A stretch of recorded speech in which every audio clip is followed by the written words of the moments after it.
Hurmatli talabalar, demak sizlar bilan tana massa indeksini aniqlashni ko'rib chiqamiz.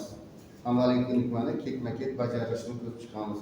Birinchi qadam biz bemorga endi salomatlik qilib shikoyatlarni so'rab bo'lgandan so'ng endi biz tana massa indeksini aniqlamoqchi bo'lsak, bemorga tushuntiramiz. Vazningiz bilan bo'yingizni o'lchaymiz.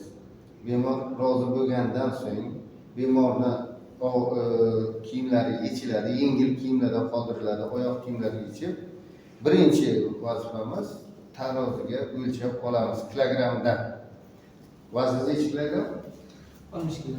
60 kilo. Demak biz 60 kilo deb qabul qilamiz. O'zi nima masalan chiroqlashlik punktlari bilan birga o'lchab olamiz vaznni. Ikkinchi qadam demak santimetrli lenta yoki rostomer deydi, bo'y o'lchagich bilan bo'yini o'lchab olamiz. Demak, ikkita qadam bajardik. Uchinchi qadamni formulaga qo'yamiz mana. Massasini 60 kilogramm, bo'yingiz qancha? 1.72.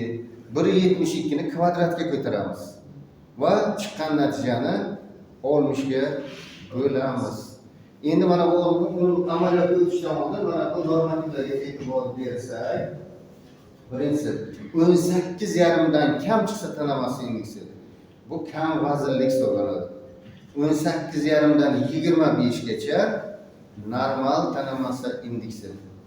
25 dan 30 gacha ortiqcha vazn hisoblanadi. 30 dan 35 gacha birinchi daraja semirish, 35 dan 40 gacha ikkinchi daraja semirish, 40 dan baland bo'lsa uchinchi daraja semirish hisoblanadi. Endi bu shuni tana vazni indeksini hisoblab ko'ramiz. Yaqinroq bo'lsangiz ham mayli do'stlar, endi mana qaranglar. Hisoblash turmaklarimizda bor ekan, boshqasini ko'ramiz. Demak, vaznni bo'lamiz 60 kilogramm. 60 kilogramm bo'lingan bo'y metr kvadrat, bu kilogramm. 1.72. Ko'paytiramiz 1.72 ga. Mana natijasini aytinglar shuni. 1.72 ni ko'paytirib, ha?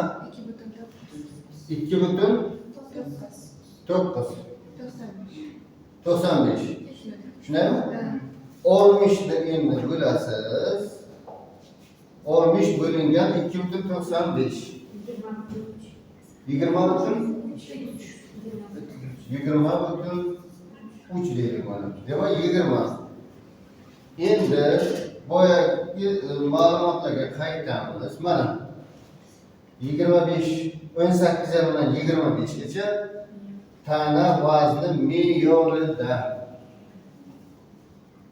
E'tiborlaringiz uchun rahmat.